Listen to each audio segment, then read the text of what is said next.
Well, we are in a sermon series in the book of Daniel. Today we're in chapter 2. Our series is called Unshakable Faith, Living with Unshakable Faith in a Shifting World. And so, for many of us, our world might feel like it's shifting. And so we're going to be looking at Daniel as an opportunity to think about how do I navigate this shifting world. Today specifically we're going to be talking about the influence we have without compromising. Influence without compromise. We're in Daniel chapter 2, and as I was looking at this chapter, I was looking up some of the meaning of some of the words in my Bible dictionary, or my concordance, and it said Aramaic. Chapters 2 through 7 in Daniel were written in Aramaic and not Hebrew. Well, you might say, well, I don't really care what language they were written in. But Daniel chose to write in a language that his community, which was not his own, he had been taken out of his home, his Jewish community, and brought over to Babylon to serve the king. And so his world was shifting. And so he was living in a culture that was not his own, in a country that was not his own, in a place that was unfamiliar. But he cared so much about the people there that he even wrote his book in a language that an international community could understand. It was written for the Persian community. And I contend that Daniel's story was his story, and he did this because he cared about the people of other countries, other nations. But I think part of what we can see here is that God, in the Bible, we can see that God has a bigger story going on here. God chose the Hebrew nation not because they were better, not because they were his favorite, but he chose them because he wanted them to bring the message of his redemption to the world outside of their nation. And so here's Daniel and his story, but God has a bigger overarching story. And so we're going to be looking at Daniel's story and thinking about it. You have a story, but your story is also nestled in God's bigger story. So we're going to talk about that a little bit today. The passage we're reading is from Daniel chapter 2, and it's a really long chapter, so I've asked 4 people to come and help me read Daniel chapter 2. So if my helpers would come, that would be awesome. And I have it printed out for you if I didn't tell you that already. So, Glenda, you're going to be our astrologer.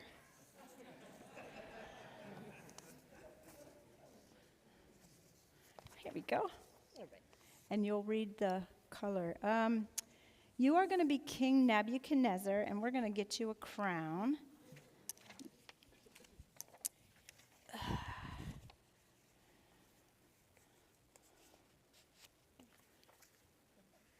Doesn't she make a beautiful king?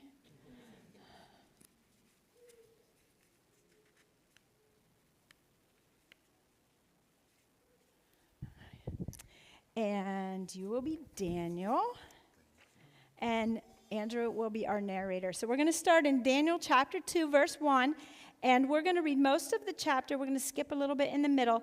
We're reading from the New Living Translation.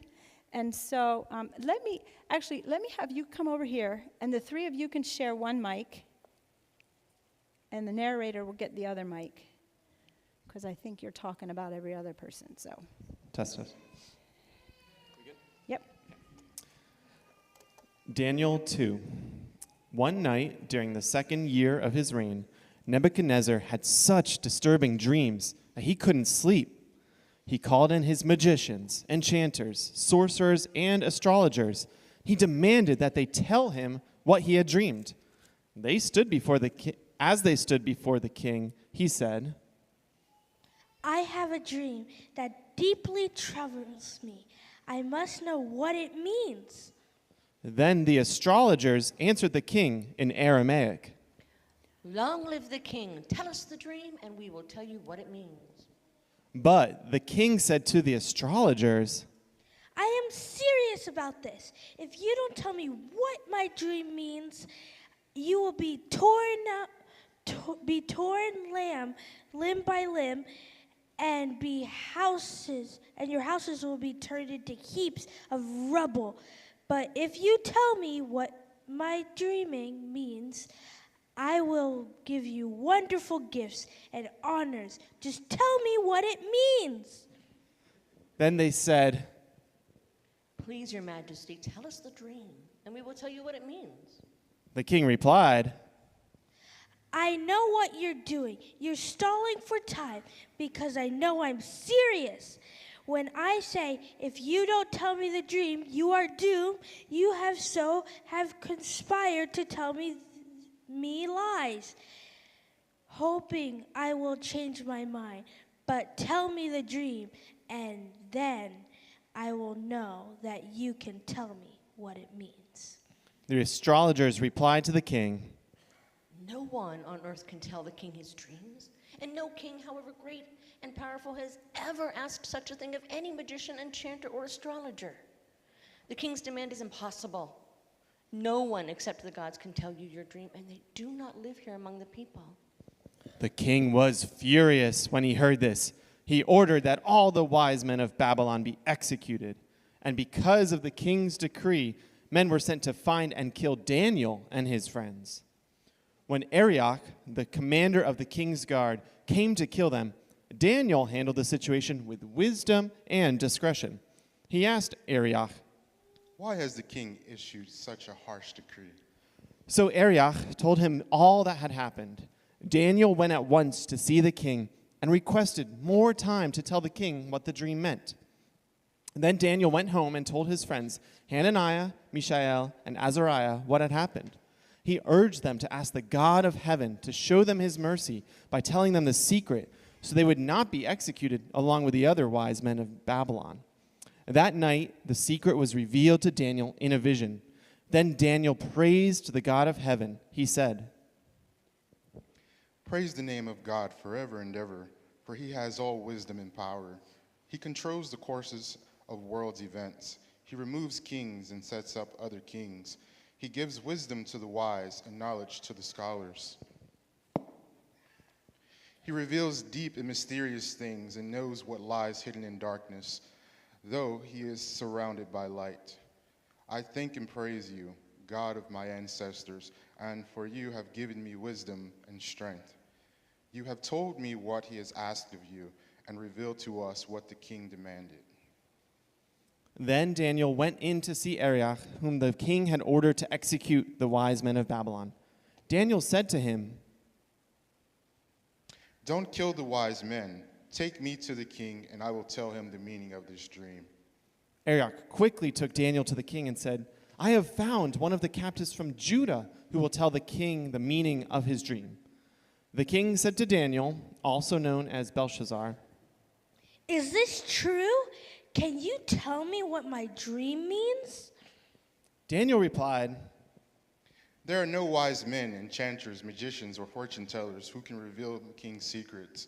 But there is a God in heaven who reveals secrets, and he has shown King Nebuchadnezzar what will happen in the future. Now I will tell you your dream and the visions you saw as you lay on your bed. While your majesty was sleeping, you dreamed about coming events. He who reveals secrets has shown you what is going to happen. And it is not because I'm wiser than anyone else that I know the secret of your dream, but because God wants you to understand what was in your heart. And Daniel told the king what his dream was and what it meant. It's a long story, so if you want to read it, you can go to Daniel chapter 2, verses 31 to 45, but we're not going to read it today. We're just going to skip over to verse 45. The great God was showing the king what will happen in the future. The dream is true and the meaning is certain.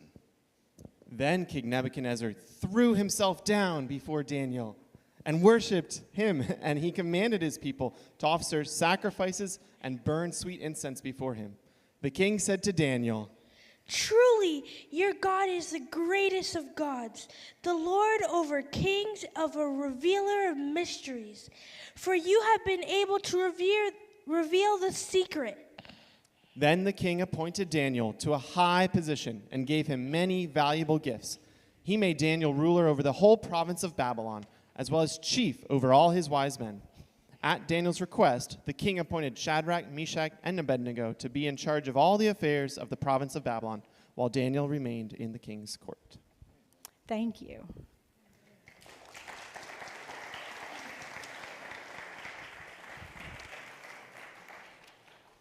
Didn't they do awesome?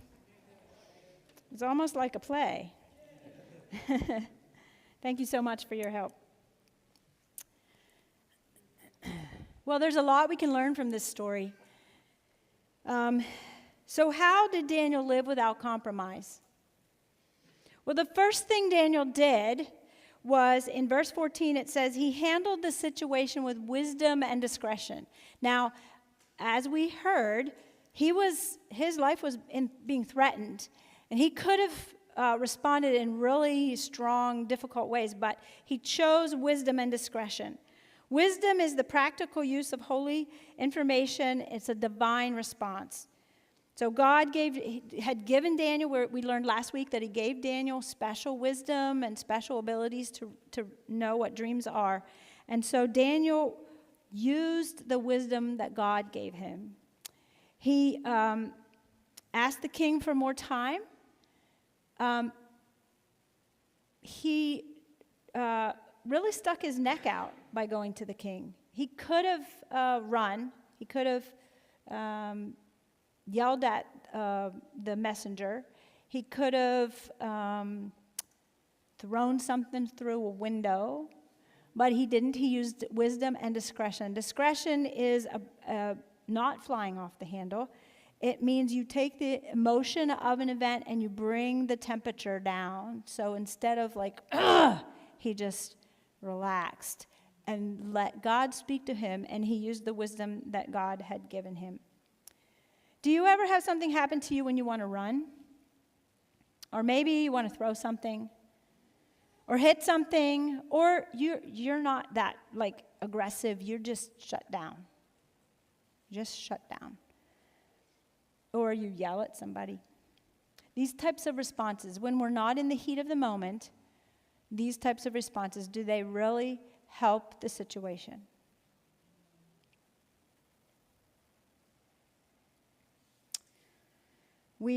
Prudence or discretion says we stop first and think and use wisdom and respond. I remember one time I was working with someone, and we were hanging paneling, and a mistake was made, and this person hit the wall with a hammer, which in turn sent plaster dust into my eye. I wore contact lenses at the time, and so the plaster dust was overwhelming. I couldn't get it out of my eye, and so I had to leave, and I couldn't help with the job after that. So I was frustrated. The other person was also frustrated. It didn't help us to resolve our issue of the mistake with the paneling. What we could have done was maybe talk about how we could fix the problem, but in that moment, that wasn't what happened.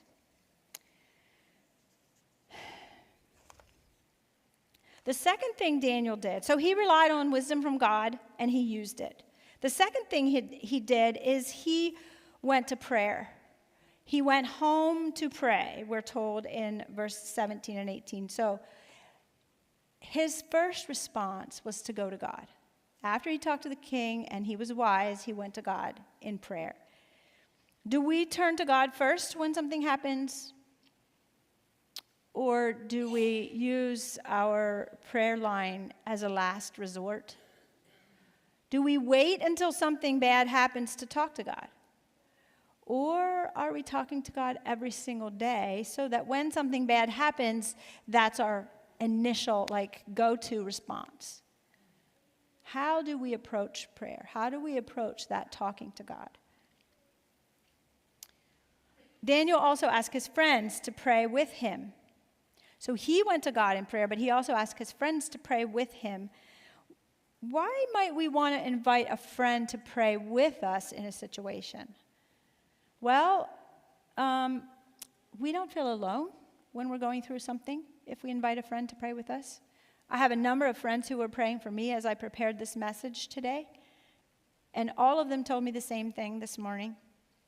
I told each of them, I said, God gave me the outline, but my message feels flat. It feels like there's just nothing here. And all of them said, God will bring you what you need. And so those of you who were praying for me, thank you for doing that. It's a huge encouragement, and I don't feel alone. It's interesting, the songs we sang this morning just really spoke to my heart, because God does make a way. He does show us the steps. When we have to take a step, maybe it's jumping off a cliff, God is faithful. When we invite friends to walk with us, they get to sometimes hold our hands as we take that step. But they also get an opportunity to hear God's answers, to see God's answers to their prayers. Do I pray when I'm preparing a message? Absolutely. But having you pray for me means you get to join the story and be part of God's answer to that prayer. And so it's awesome. So do you invite people when you're going through something to pray with you? Do you open your story, even if it's painful, so that someone else can join you and walk that journey with you? Daniel, in his prayer, he asked God for mercy. Now, mercy was even in one of our songs today, but mercy is compassionate treatment. It's lenience shown to someone you have the power to punish. Now, Daniel was a wise man, and he could have been punished, but God gave mercy. As a grandma, as a nana, as a nani, those are the names I'm called, Nana and Nani, from my different children from different parts of the world.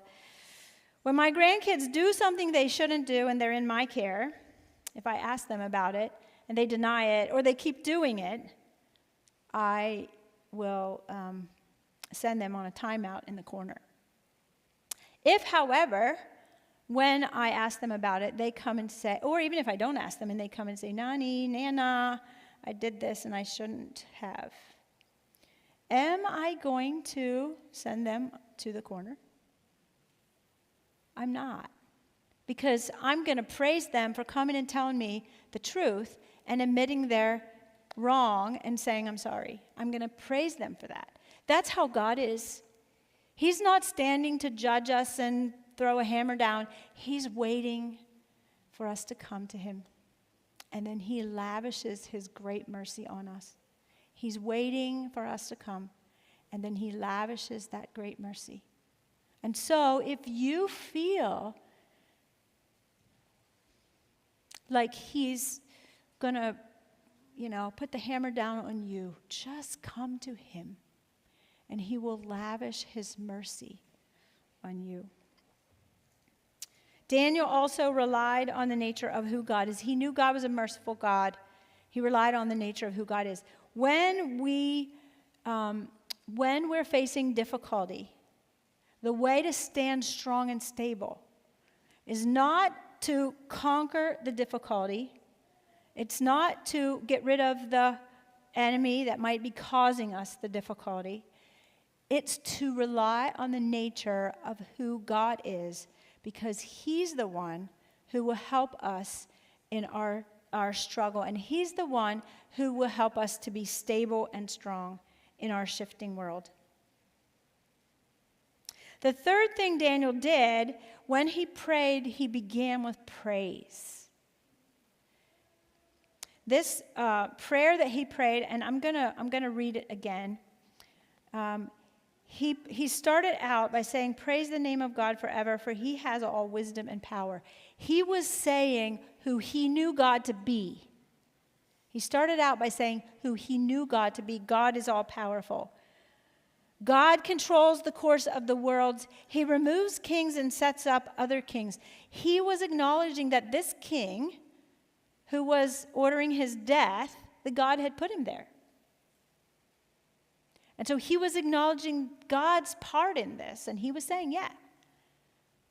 And by the way, if you ever feel frustrated with your government or the government of some other country, remember, God puts kings in their place, and God can remove them. Our job in it is to pray for God's kingdom to come and his will to be done in the midst, no matter who the king is. And that's where Daniel was. He knew this king had been put there by God. This was not a godly man, but he stayed faithful to God in the midst of it. Then he said, he reveals deep and mysterious things, and he knows what lies hidden in the darkness. When you pray, do you recognize that God knows what's lying in the darkness in your world, in your heart, in your circumstances, in those places that are so deep that you don't know how to navigate? He's already there. He already knows the darkness. He knows and he understands what that feels like. And he walks with you in that darkness. And then it says, though he is surrounded by light. Have you ever walked into a dark room and it's completely black? If you turn on the switch, what happens? The darkness goes like that. It's gone. So if you are feeling like you're living in a dark place and you feel like there's nowhere to go, what am I going to do? Invite Jesus' light. Invite Jesus' light into the dark places. Sometimes we don't know even the darkness of our own self, what's really in there. Sometimes we don't know, but God does. Daniel praised God. Now, if you want to, these first 3 verses, you can always use to begin any prayer you're praying, because they are all about the nature of God. All 3 verses are about the nature of God. And if you use this as a model prayer, and then you bring your thing, whatever that thing is that you want to talk to God about, to him, Daniel, in this prayer, he gave thanks to God for his answer to prayer. And that's always a good thing when God answers to prayer, that we thank him. But these first 3 verses are ways to praise God for the nature of who he is. And as we look at who God is, it helps our feet to be stable when the ground shifts. If we know the nature of who God is. We know that God is going to go with Stephen and Mercy. And they're going to have adjustments. They have to find a house. Stephen's going to be working long hours. The kids are going to have to learn to know new friends. It might feel unstable, but we know that they are leaning on the promises of God. And their feet are going to be stable because they trust in God. And we can do the same. Maybe a life situation is changing for you. Maybe your health is, you got some bad health news this week. Maybe you're you lost your job. Maybe a family member has chosen not to continue to relate to you. Maybe there's a temptation that is overwhelming and you feel like you can't navigate. Trust the nature of God and let him make your feet stable so that you won't be shifting with the shifting circumstance. Let him make your feet stable. Trust in the nature of God. So, Daniel praised God. In Psalm 139, verses 11, 12, it says, if I say, surely the darkness will hide me and the light will become night around me, even the darkness will not be dark to you. The night will shine like the day, For darkness is as light to you. All of our darkness is light, like light to him. It takes our praising him for who he is, for us to shift and be able to see what he sees that feels like darkness to us, but is light to him. The fourth thing Daniel did is he did not take the credit. Now, God had given him wisdom. He had prayed. God had answered. He could have gone to the king and said, "Oh, king, this is what your dream was, and this is what it means." But that's not what he did. What he said was, "King, what you're asking is impossible. No one can tell a man what his dream is. Not any of these wise men of your kingdom, and neither can I. But there is a God in heaven who can." And so he didn't say, "Oh, look, I can tell you this." He said, "There is a God in heaven who can." And so he did not take the credit. He pointed to the God in heaven. This king believed in many, many different gods. And he relied on all of his magicians and astrologers and sorcerers. He relied on them to help him with all that stuff. But Daniel pointed to the God in heaven. When you hear from God, when he gives you wisdom, when he gives you discretion, when he gives you an answer to prayer, always turn it back and reflect back to God. Always. Don't take the credit. The little graphic I have here is like we pat ourselves on the back, you know. Do we ever want to do that? Or someone tells you, "Oh, you did a good job. I love what you did." What's our first response? Is it, "Oh, thank you. Thank you. It makes me feel so good." And sometimes we let our heads get big. We start to feel like I'm really all that. Everything good about us comes from God. Everything good about us comes from God. And so when someone praises you, turn it around and give God the glory. And Daniel said, "God told me this because he wanted you, the king, he wanted you, king, to know what was in your heart." Only God knows what's in our heart. Sometimes we know what's in our heart, but sometimes we don't even know what's in our heart. God knows what that is. I remember a couple of years ago, I told you this story, and I'm going to refer back to it a bit. My name plaque, I have a plaque on the wall in my bedroom that my mom made for me when I was very young, and it says that your name means the rejoiced in.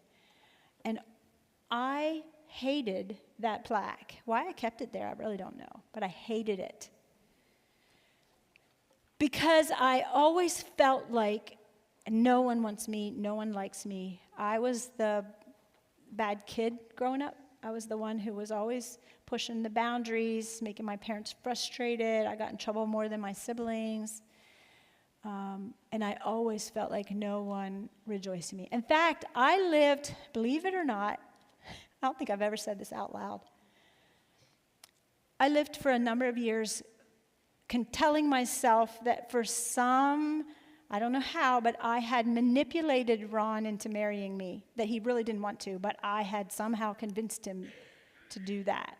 Like, if he really knew who I was, he wouldn't have, right? So I had convinced myself that no one in the whole world would want me. Well, I had this plaque, and one day I was standing in the great room, and I was talking to someone, and he said to me, I told him what my name was. He goes, "Oh, that's a really pretty name."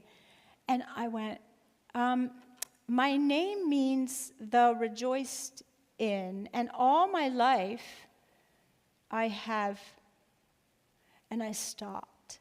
Because God showed me in that moment that all my life I had not believed that anyone rejoiced in me, but he did. In that moment, he said, "But I have always rejoiced in you." And I didn't know that was in my heart. I didn't feel it. I didn't say it. It was just sort of hanging in the background. But God knew what was in my heart, and he revealed it to me so that I could receive healing. And now my favorite Bible verse is this, Zephaniah 3:17, and some of you may have heard me say this because God has used it in my life, and he's also allowed me to say that to others. Zephaniah 3:17, he will take great delight in you. He will quiet you with his love. He will rejoice over you with singing. He rejoices over us with singing. So if you're somebody who in your heart you feel like God doesn't love you, God doesn't care about you, somehow the people who talk to you, they are just like deluded into being your friend, God rejoices over you with singing, and he takes great delight in you. So I listen to God for what he will say to me, what's in my heart. I also listen to God for what he will say to me that he might want to reveal to someone else. And so the other day, I was in the great room, and one of my friends there was some cups on the cooler, and they fell off. It was not a big deal, but this person was very upset about it and came walking over into this room here. And God showed me that this wasn't about the cups. This was about something bigger than the cups. God knew what was in this person's heart, and it wasn't about the cups. So I walked in and I said, it's okay. No one's going to yell at you. And then tears came, bigger, harder tears came, and I realized that they needed to hear that. I had never met this person, so I didn't know anything about their story. But they needed to hear that someone was not going to yell at them. And when I talked to them later about it, they said, I didn't even know that I needed to hear that. When we listen to God, he gives wisdom. He gives things for us to interact with in our world. So, don't take the credit. Give it to God. And I told this friend that was God who was speaking, and they recognized it too because they didn't even know that was in their heart. So don't take credit for things that God does. He's the one who does the work. And the fifth thing is that Daniel had kingdom influence. Daniel saved the lives of many people, and he brought the knowledge of God to a pagan king and a pagan kingdom. He had an impact that made a huge difference in his world. He spoke boldly. He entered the king's presence when it could have been dangerous. He spoke to the king about the character and nature of God. So he trusted God to reveal the secrets that only God knew. Daniel walked in there without knowing. Kind of like I did when I came into church this morning. Last night when I closed my notes, I said, okay, God, you've given me this. It's up to you because I don't have it. But I walked trusting. And he always, always comes through. I remember one time I was sitting in a car with a friend, and she was talking, and I said something. I don't even remember what I said. And she said, How did you know that? And I said, I don't know. She said, I needed to hear that.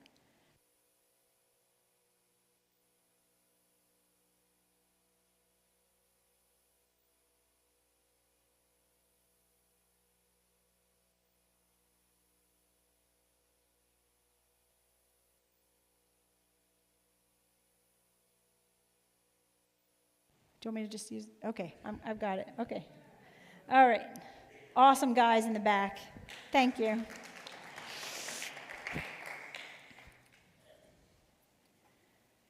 She said, how did you know that? I didn't even tell you. And I said, yeah, I didn't know that. It was God. And she was amazed and I was amazed. Because God reveals things and he makes a kingdom impact. For Daniel, he had an influence on the lives of people around him. First of all, he saved the lives of all those sorcerers and astrologers and the people that the king wanted to kill. So they were kind of, sort of, in a broad sense maybe, co-workers. He had influence to save the lives of his co-workers. And then King Nebuchadnezzar recognized that God is the Lord of Lords. So this is sort of kind of like the king, the president, your boss, your supervisor, someone who's over you wherever you are. He had influence in the life of someone who was above him in position or authority. He also gained a high position in the kingdom. He was over, the king gave him a position. And so he had opportunity for influence that went way beyond what he could have done had he just kept his mouth shut and not entered this really difficult situation. He also requested for his friends, his very close friends, to have positions of power in the kingdom. And so now there were 4 godly people who were having influence all over the kingdom.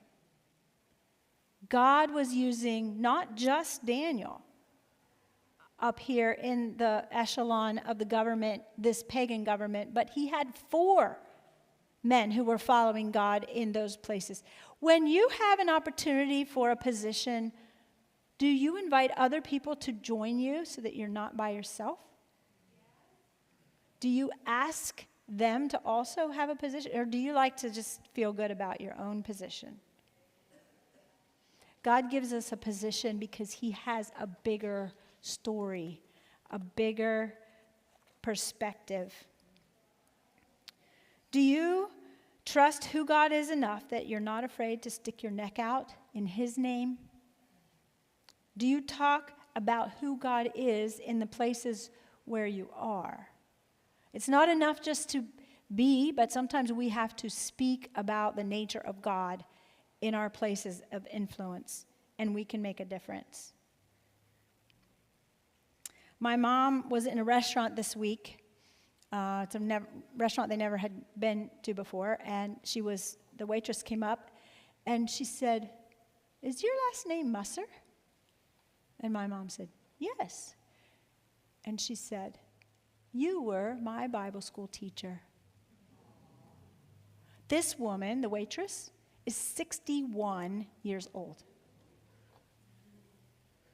See, my mom had influence. She had no idea, and she told me, "I'm really sad. I don't even remember this young girl that I was her Bible school teacher." But she lived a life of integrity.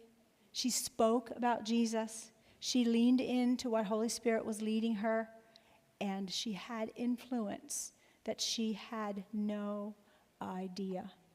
No idea.